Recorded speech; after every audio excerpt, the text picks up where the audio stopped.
So before I begin, I have a very important question to ask, and that is, have you ever caught yourself up trying to fit in with a group of friends or with a group of colleagues at your workplace?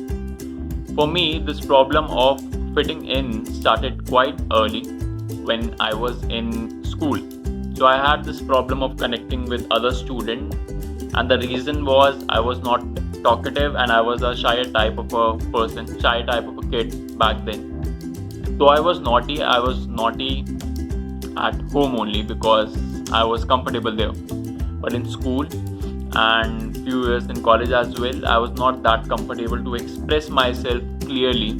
I would only talk about things that would make me acceptable in my social circle or that people were willing to listen, that would make them feel comfortable. So this was me growing up, and I had this challenge throughout my life till my college days, that expressing myself was difficult. I had this feeling of insecurity, inferiority complex that stopped me from expressing me in a way that I wanted to. So for me, fitting in was very difficult. I always tried hard at it, tried to fit in with a group of people in school, in college, and I even tried mirroring other people who were entertaining, who used to always have people around them. But I failed miserably because it was not me.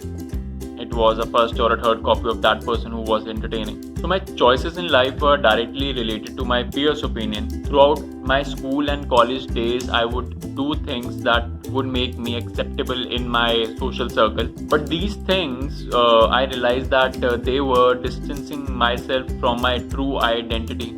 It was not me. I was just trying to be someone else. So it was a saturation point for me, and I was not happy with myself, not satisfied with the way I was living my life, and I decided to change, and it was not a overnight transformation.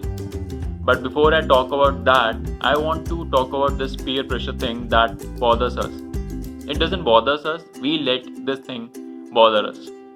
So according to a study, 90% of teenagers are influenced by peer pressure. And believe me, they have the tendency of carrying this thing with them throughout their life. 28% of them admitted that giving into peer pressure made them more socially empowered, or I would say it pumped up their social status. I feel that number is incorrect. It should be much more than that. For some of us, giving into peer pressure makes us feel more welcoming. We are invited to more places, to more parties, to more social gatherings. And however, when we have different ideas, when we have different strategies that don't match with the group, it becomes difficult to maintain a relationship, and that is one of the reasons that we give into peer pressure, because we want to be socially accepted in life. See, fitting in is not bad. I'm not saying that always try to avoid this mentality of fitting in. For example, my shirt size is 40, but if someone gives me a shirt of 38 size, I'll try that shirt, but that shirt won't fit me. I'll try that shirt for 3 or 4 times, but no success. I won't be able to fit into that shirt. But if I buy a new shoe of size 10, which is my actual size, fitting into that new shoes will be a problem initially for first few days.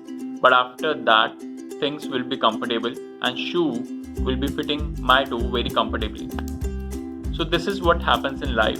So you should not avoid fitting in, but you should be able to figure out that this place is not for me.